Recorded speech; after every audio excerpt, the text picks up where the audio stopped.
Labdien! Šodien es jums parādīšu, kā ar OS X iebūvētu programmu automatoru automatizēt daudz interesantu uzdevumu. Kā piemēru es jums izveidošu nelielu tā saucamo aplikāciju, ar kuru varat, piemēram, veikt izmaiņas fotogrāfijās. Tātad veram vaļā automatoru, taisīsim jaunu aplikāciju. Šeit jūs redzat iespējas iebūvētās iespējas, kādas varat nodefinēt automatoram.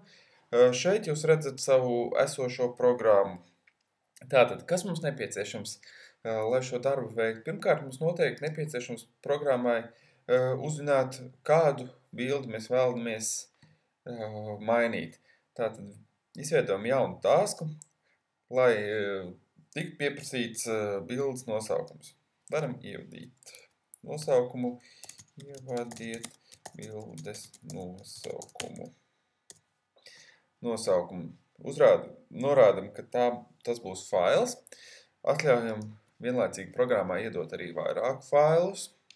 Varam norādīt arī vietu, kur pēc noklusējuma meklēt bildes, bet šoreiz, lai paliek noklusētais desktops. Pēc tam nākošais, kas mums noteikti būtu nepieciešams, lai zinātu, ka šī bilde tikus izmainīta, veikt šīs bildes pārsaukšanu. Šeit jūs varat akceptēt, jums nav nepieciešams droši vien veikt kopijas, bet ir iespējams arī pirms tam kopēt esošo bildi. Bet šoreiz to mēs nerādīsim. Pievienosim add text, piemēram, resized. Tad jūs varat redzēt šeit bildes nosaukumam, tiks pievienots resized vārds. Izvēlamies fotos, scale image, arī mums nevajag veikt kopijas, un norādam, cik procentuāli vēlamies no bildes saglabāt. Veiksim uz pusi.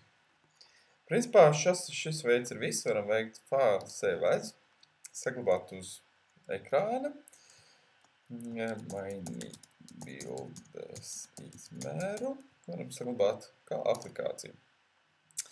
Šo programmu varat vērt ciet, kā redzat, šeit ir ļoti smuka ikoniņa parādījusies. Lai tas vairāk izskatītos pēc aplikācijas, nomainīsim ikonus kaut ko interesantāku. Piemēram, tosterīti. Tosterītis būs jauna aplikācija. Un varat atvērt šo aplikāciju. Šeit jūs varat ievedēt bildes nosaukumu. Mēs šeit speciāli sagatavojas mapīti, kur atrodas bildes. Tā kā mēs atļāvām izzīmēt vairākas bildes vienlaicīgi, iezīmējam visas bildes un spiežam choose. Šeit redzat programma darbībā, automators darbojās, un atverot šo mapi, jūs jau redzat, ka bildes jau parādās jau kā resized. Automators veiks izmaiņas visās bildēs, un šādā veidā jūs varat pātrināt taskus, jums nav nepieciešams darbināt vairākas aplikācijas, vai leju pielādēt kādu aplikāciju, vai izmantot Photoshop. Šeit jūs pats uzrakstat ātru programmiņu bez liekām problēmām un izmainat savas bildes. Ceru, ka jums šis padoms noderēs. Visu labu!